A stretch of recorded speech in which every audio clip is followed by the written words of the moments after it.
کھیتیاں سرسبز ہیں تیری غذا کے واسطے، چاند سورج اور ستارے ہیں ضیاء کے واسطے، بحر و بر شمس و قمر ماء و شما کے واسطے، یہ جہاں تیرے لیے ہے تو خدا کے واسطے۔ تو ان الدنیا خلقت لکم وانتم خلقتم للآخرہ، دنیا اللہ نے ہمارے لیے بنائی اور ہمیں اللہ نے اپنے لیے بنایا کہ ہم اللہ رب العزت کی عبادت کریں، مقصد زندگی ہی یہی ہے۔ چنانچہ 4 طرح کی مخلوقات ہیں دنیا میں، ایک کو جمادات کہتے ہیں، دوسری کو نباتات کہتے ہیں، تیسری کو حیوانات کہتے ہیں اور چوتھی کو انسان کہتے ہیں۔ ان کے درمیان ایک ترتیب ہے، ایک درجہ بندی ہے۔ سب سے کم درجہ وہ جمادات کا ہے، پھر اس کے بعد نباتات اس سے افضل، حیوانات اس سے افضل، انسان اس سے افضل۔ اب افضل ہونے کے پیچھے کوئی لاجک ہونی چاہیے، کوئی ریزن ہونی چاہیے۔ تو علماء نے لکھا ہے کہ ان سب کے جو نام ہیں ان کا پہلا حرف ان کی وہ صفت بیان کرتا ہے کہ جو ان کو دوسروں سے ڈسٹنگوش کرتی ہے، فضیلت دیتی ہے۔ مثال کے طور پر جمادات، اب اس جمادات کے لفظ میں پہلا حرف کون سا ہے؟ جیم۔ تو جیم سے ایک صفت بنتی ہے جسامت۔ یہ جمادات کے اندر خصوصی چیز ہے کہ ان کے اندر جسامت ہوتی ہے، پتھر میں، پہاڑ میں، زمین میں جسامت ہے، یہ اس کی صفت ہے۔ اب اس سے اوپر ہیں نباتات۔ نباتات کے اندر جسامت بھی ہونی چاہیے اور کوئی ایڈیشنل صفت ہونی چاہیے جس کی وجہ سے اس کو ہم نے افضل کہا۔ اب وہ ایڈیشنل صفت کیسے معلوم ہوگی؟ اس کے نام کے پہلے حرف سے۔ تو نباتات کا پہلا حرف کون سا ہے؟ نون، اور نون سے لفظ بنا نشو و نما، لہذا نباتات کے اندر نشو و نما کی صفت بھی ہے۔ پتھر تو جہاں پڑا 10 سال کے بعد بھی اتنے کا اتنا رہے گا، لیکن نباتات کے اندر جسامت بھی ہے، نشو و نما کی صلاحیت بھی ہے۔ آپ بیج لگاتے ہیں، پودا بنتا ہے، پھر ایک جھاڑی بنتی ہے، پھر درخت بن جاتا ہے، تو نشو و نما ہے اس کے اندر۔ اس نشو و نما کی وجہ سے نباتات کو فضیلت مل گئی جمادات کے اوپر۔ اب اس کے بعد ہے حیوانات۔ حیوانات کے اندر یہ دونوں صفتیں ہونی چاہیے، ان کے اندر جسامت بھی ہے اور نشو و نما بھی ہے۔ بکری کا بچہ پیدا ہوتا ہے تو چھوٹا سا، پھر کچھ عرصے کے بعد اتنا بڑا بچہ بن جاتا ہے، تو نشو و نما بھی ہے، جسامت بھی ہے۔ کوئی تیسری صفت ہونی چاہیے جس کی وجہ سے اس کو فضیلت دی گئی، وہ کیسے معلوم ہوگی؟ اس کے نام کے پہلے حرف سے۔ تو حیوانات کا پہلا حرف کون سا ہے؟ ہا، اور ہا سے لفظ بنا حرکت، چنانچہ حیوانات کے اندر حرکت بھی ہوتی ہے۔ درخت آپ نے جہاں لگایا وہ وہاں سے ہل نہیں سکتا، یہ نہیں کہ آپ صحن کے ایک کونے میں لگائیں اور سال کے بعد وہ صحن کے دوسرے کونے میں پہنچ جائے۔ اس کے اندر جسامت ہے، نشو و نما ہے، حرکت نہیں ہے۔ ہاں، حیوانات کے اندر حرکت بھی ہے۔ بکری کا بچہ آج یہاں ہے، تھوڑی دیر بعد بھاگتا ہوا ادھر جائے گا، ادھر جائے گا۔ حرکت کی وجہ سے حیوانات کو بقیہ 2 پر فضیلت مل گئی۔ تو پہلے جمادات، پھر نباتات اور پھر حیوانات۔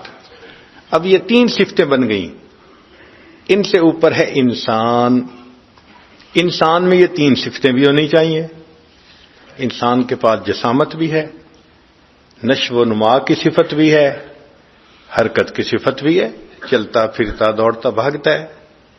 اب کوئی ایڈیشنل صفت ہونی چاہیے جس وجہ سے اس کو فضیلت ملی. اور وہ فضیلت کیسے معلوم ہوگی؟ اس کے نام کے پہلے حرف سے. تو انسان کا نام انسان ہے تو پہلا حرف کون سا ہے؟ الف، حمزہ الف. اب الف سے بنا لفظ بنا انس باللہ، اللہ سے محبت کرنا. لہذا یہ وہ فضیلت ہے جس وجہ سے انسان پوری مخلوقات سے افضل ہے.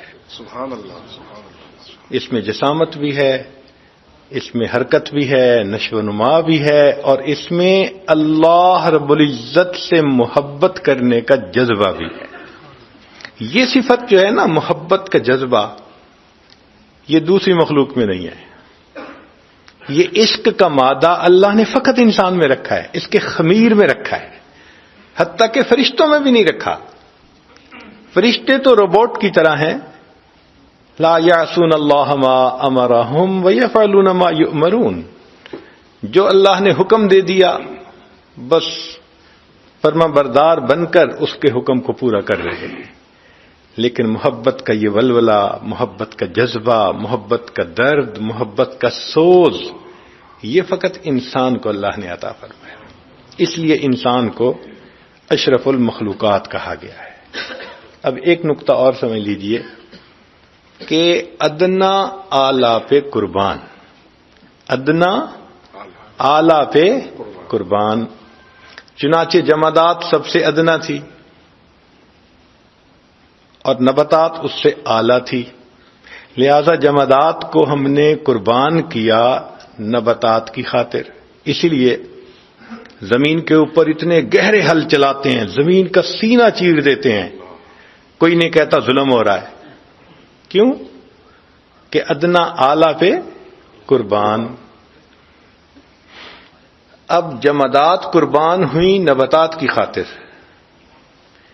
پھر نباتات کو اللہ نے بنایا حیوانات کے لیے. اتنی خوبصورت فصل ہوتی ہے، ہم اس کو کاٹ کے اور جانوروں کے آگے چارہ بنا کے ڈال دیتے ہیں، کوئی نہیں کہہ سکتا کہ یہ ظلم ہے. ادنا اعلیٰ پہ قربان، مقصد ہی یہی. جمادات نباتات پہ قربان، نباتات حیوانات پہ قربان، اور حیوانات انسان پہ قربان. سبحان اللہ، سبحان اللہ. اب دیکھیں، بکری کا گوشت انسان کے لیے، مرغی کا گوشت انسان کے لیے، کوئی نہیں کہہ سکتا ظلم ہے.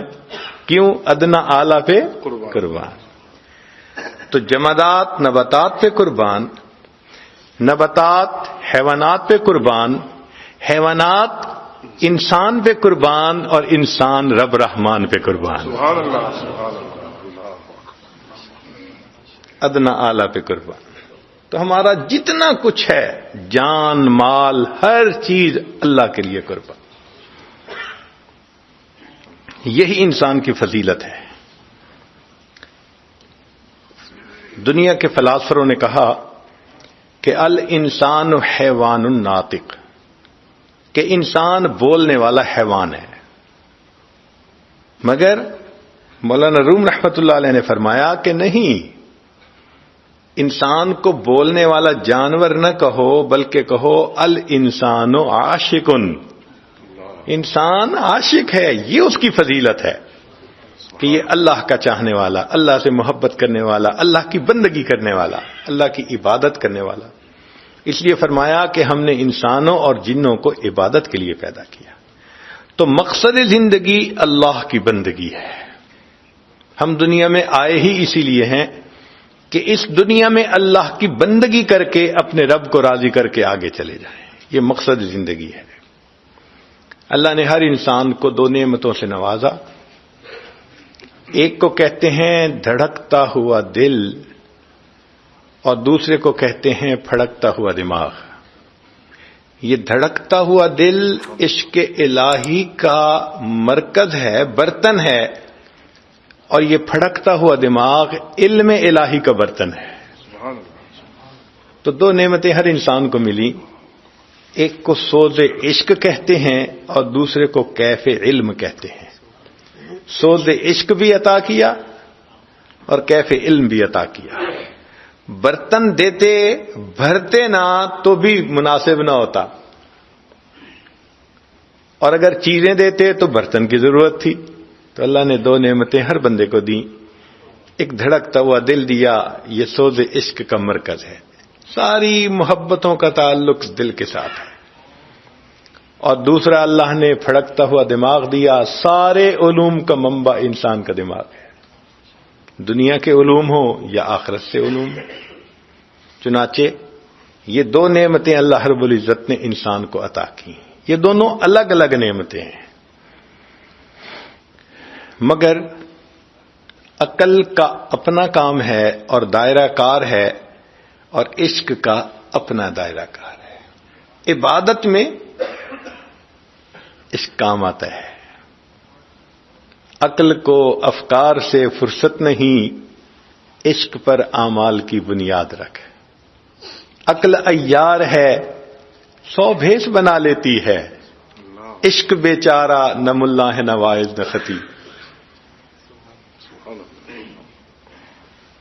عجیب بات ہے کہ انسان کے جسم کے ہر عضو کا اپنا کام ہے. آنکھ کا کام دیکھنا، زبان کا کام بولنا، کان کا کام سننا، دماغ کا سوچنا، اور دل کا کام ہے محبت کرنا. ہر انسان کا دل محبت کرتا ہے. فرق اتنا ہے کہ یا تو خالق سے محبت ہوگی، اور اگر نہیں تو پھر مخلوق کی محبت ضرور ہوگی. دل بحر محبت ہے، محبت یہ کرے گا، لاکھ اس کو بچا تو یہ کسی پر تو مرے گا. پتھر سے ہو، خدا سے ہو، یا پھر کسی سے ہو، آتا نہیں ہے چین محبت کیے بغیر. دنیا کے ہر انسان کو اس محبت سے واسطہ پڑتا ہے، مگر فرق ہوتا ہے شریعت کے مطابق ہے تو یہ اللہ کی محبت کہلائے گی. ماں باپ سے محبت، میاں بیوی کی محبت، اولاد کی محبت، استاد شاگرد کی محبت، تمام محبتیں جو شریعت کے دائرے میں ہیں وہ اللہ کی محبت کہلائیں گی. اور جو دائرہ شریعت سے ہٹ کے نفس کی وجہ سے، شیطانیت کی وجہ سے، ان کو مخلوق کی محبت کہیں گے. خالق کی محبت میں نور ہے، مخلوق کی محبت میں ظلمت ہے. اس کی مثال یوں سمجھ لیجیے کہ ایک برتن کے اندر دودھ ہے. گائے کا دودھ ہوگا تو اسے حلال کہا جائے گا، اور اگر کتیا کا دودھ ہوگا تو اس کو حرام کہا جائے گا. ہے تو دودھ. تو محبت تو دل میں ہوتی ہے. اللہ کی محبت ہوگی، شریعت کے مطابق ہر محبت ہوگی تو حلال کہلائے گی، خلاف شرع ہوگی تو حرام کہلائے گی. محبت ہوتی ہے. دنیا کا کوئی انسان نہیں کہہ سکتا کہ میرے دل میں کسی کی محبت نہیں ہے. اس کی مثال یوں سمجھ لیجئے، ایک کمرے کے اندر یا تو اجالا ہوگا، اگر نہیں تو اندھیرا ضرور ہوگا. ہر انسان کے دل میں یا تو اللہ رب العزت کی محبت کا اجالا ہوگا، اگر نہیں تو مخلوق کی محبت کا اندھیرا ضرور ہوگا.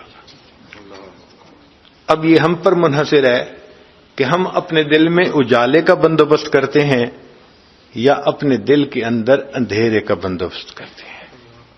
اللہ رب العزت پہنچنے کا سب سے آسان راستہ کہ انسان عشق کے گھوڑے پہ سوار ہو جائے. منزل جانی ہو نا، پیدل چلنی آسان مشکل ہوتی ہے، سواری ہو تو آسان ہو جاتی ہے. آپ دیکھیں کہ ایک بندے کو مشرق سے مغرب جانا ہو اور پیدل چلے تو میرا خیال ہے سالوں کے بعد بھی نہیں پہنچ سکے گا، اور ہوائی جہاز پہ سوار ہو جائے تو سبحان اللہ ایک دن کے اندر اندر پہنچ جائے گا. عشق خدا اس ہوائی جہاز کی مانند ہے. جو اس پہ سوار ہو جاتا ہے نا اور اپنے دل میں اللہ کی محبت کو بھر لیتا ہے، الحمدللہ اللہ کے ساتھ اس کا وصل آسان ہوتا ہے. عشق کی ایک جست نے طے کر دیا قصہ تمام. کیا علامہ اقبال نے اچھا شعر لکھا. عشق کی ایک چھلانگ نے سارا قصہ ہی تمام کر دیا. عشق کی ایک جست نے طے کر دیا قصہ تمام. اس زمین و آسمان کو بے قراں سمجھا تھا میں سمجھا تھا زمین و آسمان کے فاصلے ہم طے نہیں کر سکتے. عشق کی ایک جست نے زمین سے اٹھا کر عرش پہ پہنچا دیا. راہ برسوں کی طے ہوئی پل میں، راہ برسوں کی طے ہوئی پل میں، عشق کا ہے بہت بڑا احسان. یہ عشق کا احسان ہے کہ وہ بندے کو اپنے اللہ سے واصل کر دیتا ہے. اس لیے جو عشق کے گھوڑے پہ سوار ہو کے چلتا ہے ہمیشہ منزل پہ پہنچتا ہے. جو عقل کی بنیاد پہ چلتا ہے ہمیشہ راستے میں رہ جاتا ہے. جو عقل کی بنیاد پہ چلے اس کو فرزانہ کہتے ہیں، بڑا عقل مند ہے. اور جو عشق کے گھوڑے پہ سوار ہو اس کو دیوانہ کہتے ہیں. تو شاعر نے ایک عجیب شعر لکھا، لوٹ آئے جتنے فرزانے گئے، کہ جو عقل کی بنیاد پہ اس راستے پہ چلے، لوٹ آئے جتنے فرزانے گئے، تاب منزل صرف دیوانے گئے. سبحان اللہ. جن کے اندر عشق کی دیوانگی ہوتی ہے وہ منزل پہ پہنچ کے دم لیتے ہیں. لوٹ آئے جتنے فرزانے گئے، تاب منزل صرف دیوانے گئے. آہ کو نسبت ہے کچھ عشاق سے، آہ نکلی اور پہچانے گئے. ہو عاشق اور آہیں نہ بھرے، یہ کیا بات ہوئی. سبحان اللہ. اللہ رب العزت ابراہیم علیہ السلام کے بارے میں فرماتے ہیں، ان ابراہیم لأواہ. اواہ کہتے ہیں کسی کی محبت میں آہیں بھرنے والا. وہ اللہ تعالیٰ کی محبت میں آہیں بھرتے تھے.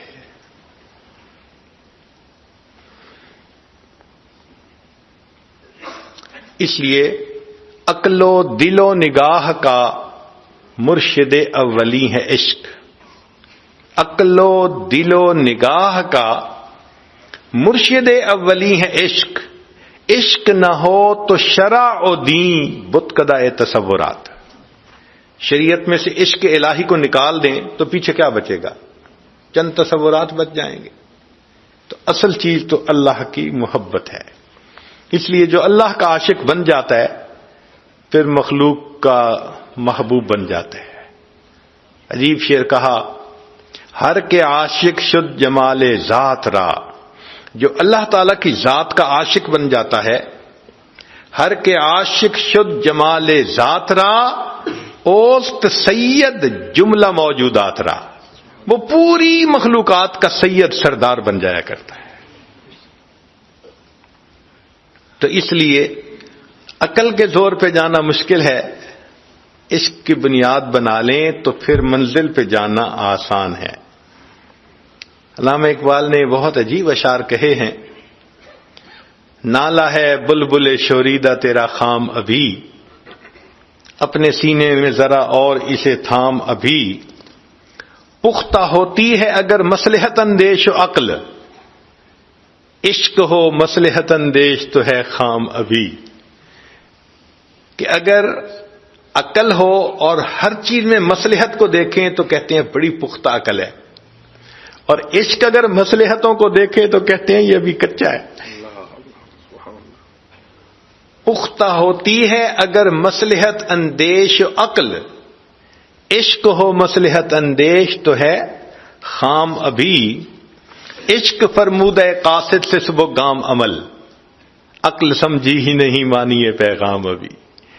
کہ محبوب کا پیغام لے کر قاصد آیا تو عشق نے جیسے محبوب کا پیغام سنا قدم اٹھا لیا عمل کی خاطر، اور عقل بیچاری ابھی اس میسج کا مفہوم ہی سمجھ نہیں سکی. عشق فرمودہ قاصد سے صبح گام عمل، عقل سمجھی ہی نہیں مانی یہ پیغام ابھی. بے خطر کود پڑا آتش نمرود میں عشق، عقل ہے محو تماشائے لبے بام. عشق نے تو آتش نمرود میں چھلانگ لگا دی تھی اور عقل باہر کھڑی دیکھ رہی تھی یہ ہو کیا رہا ہے. تو اصل چیز تو اللہ سے محبت ہے. اسی لیے جب اللہ سے محبت ہوتی ہے اللہ کا نام اچھا لگتا ہے, محبوب کا نام پیارا لگتا ہے.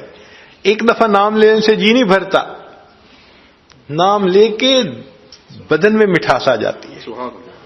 اس لیے فرمایا اللہ اللہ اینچ شیریں ہست نام, شیر و شکر میں شود جانم تمام.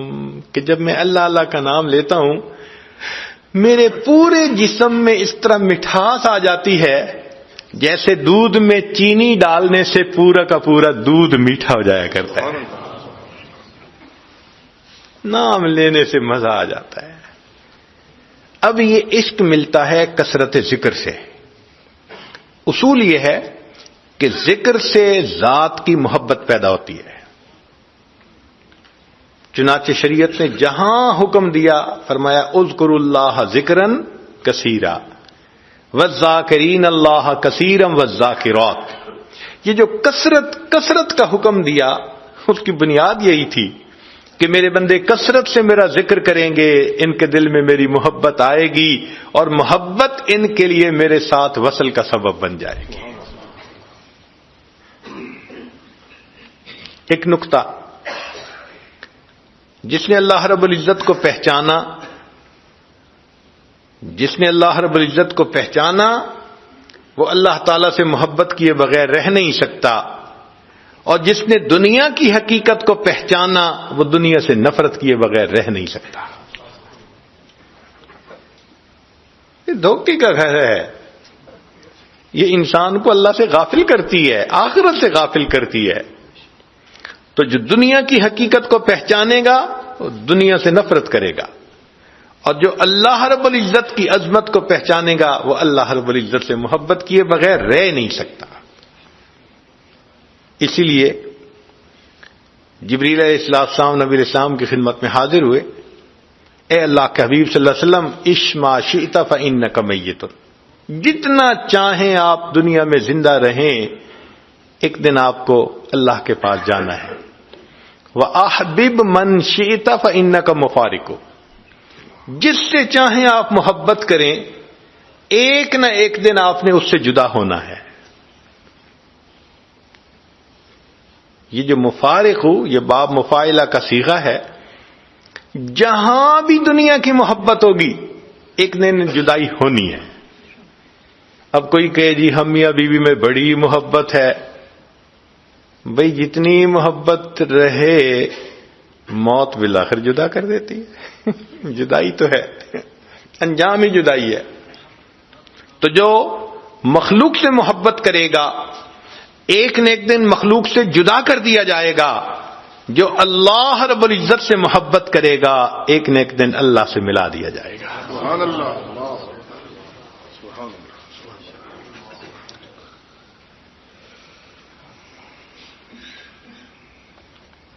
ایک فرق ہے خالق کی محبت میں جو رحمانی محبت ہے اور مخلوق کی محبت میں جو شیطانی محبت ہے.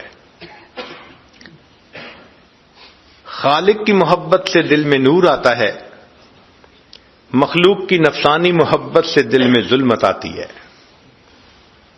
خالق کی محبت سے چہروں پہ نورانیت آتی ہے اور مخلوق کی محبت سے چہروں پہ ویرانی آتی ہے. اللہ کی محبت سے دلوں میں سکون آتا ہے, مخلوق کی محبت سے دلوں میں بے چینی آتی ہے. آپ بڑے آرام سے دیکھ سکتے ہیں کہ کون بندہ کہاں انوالوڈ ہے. چین نہیں آتی, راتوں کو نیند نہیں آتی, لوگوں میں بیٹھنے کی بجائے الگ جا کے بیٹھے گا, ادھر فون سن رہا ہے ادھر میسج کر رہا ہے. آپ فیل کریں گے کہ some thing is seriously wrong some where. بے چینی ہوتی ہے طبیعت کے اندر. گھر میں سب کے ساتھ مل کے کھانا نہیں کھائے گا, میں اکیلا کھانا کھا لوں گا, مجھے کھانے کی ضرورت نہیں, مجھے طلب نہیں کھانے کی. طبیعت بتاتی ہے کہ نارمل کیس نہیں ہے.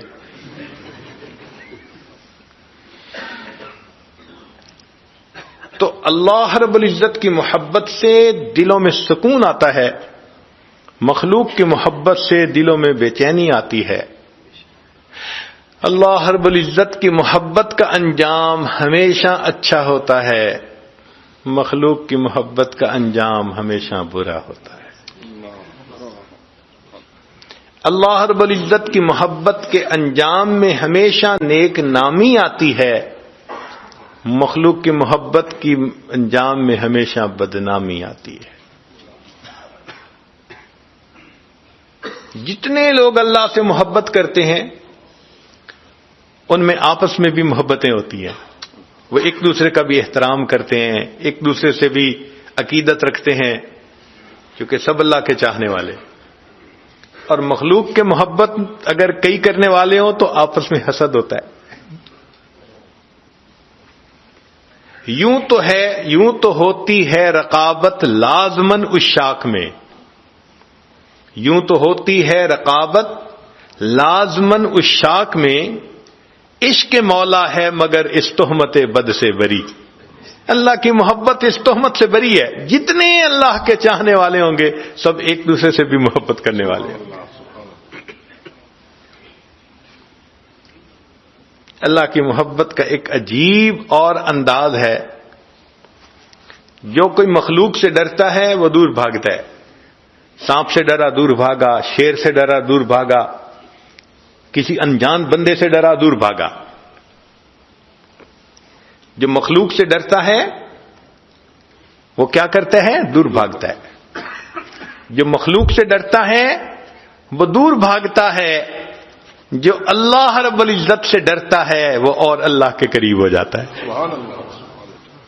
اللہ تیری شان کتنی بڑی ہے، اللہ اکبر کبیرہ۔ اور ایک اور فرق ہے خالق کی محبت اور مخلوق کی محبت میں۔ جن کو مخلوق سے محبت ہوتی ہے وہ چاہتے ہیں کہ محبوب کا جسم ہمارے پاس ہو، ان کو جسم سے غرض ہوتی ہے، محبوب کا دل جہاں مرضی ہو۔ یہ مخلوق کی محبت، جسم ہمارے پاس ہو اور دل جہاں چاہے مرضی ہو۔ اور اللہ کی محبت کا معاملہ عجیب ہے۔ اللہ فرماتے ہیں میرے بندے تم مجھ سے محبت کرتے ہو، تمہارا دل میرے پاس ہونا چاہیے، جسم تمہارا جہاں مرضی ہو۔ سبحان اللہ۔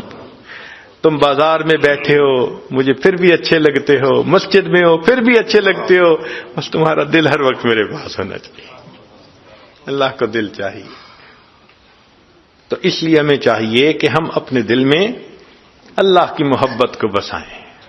مولانا روم رحمۃ اللہ نے کیا اچھا شعر کہا، فرماتے ہیں عشق با مردہ نباشد پائیدار، مرنے والوں سے اور ڈھلنے والوں سے عشق پائیدار نہیں ہوتا۔ عشق با مردہ نباشد پائیدار، عشق را با حی و با قیوم دار۔ اگر تم نے ہمیشہ رہنے والا عشق کرنا ہے تو تمہیں اپنے رب سے کرنا چاہیے جو حی و قیوم ہے، کبھی موت نہیں آئے گی۔ مرنے والوں سے اور ڈھلنے والوں سے کیا محبت کرنی۔ ذیب النساء مخفی کے اشعار ہیں، مرغ دل را گلشن بہتر سے کوئے یار نیست، کہ دل کے مرغ کے لیے یار کی گلی سے بہتر باغ اور کوئی نہیں، طالب دیدار را ذوق گل و گلزار نیست۔ جو دیدار کا طالب ہوتا ہے اس کو پھول بوٹوں کا شوق نہیں ہوتا، اس کو تو محبوب کا دیدار کرنا ہوتا ہے۔ آگے کہتی ہے گفتم از عشق بتاں اے دل چ حاصل کر دئی، میں نے پوچھا اے دل تجھے ان دنیاوی محبوبوں کے عشق سے کیا ملا، گفت مارا حاصل جز نالہ ہزار میں، کہنے لگی کہ مجھے مخلوق کی محبت سے سوائے رونے دھونے مایوسی کے سوا کچھ حاصل نہیں ہو۔ تو یہ مخلوق کی محبت کا انجام ہوتا ہے۔ اس لیے کہا میر مت مرنا کسی گلفام پر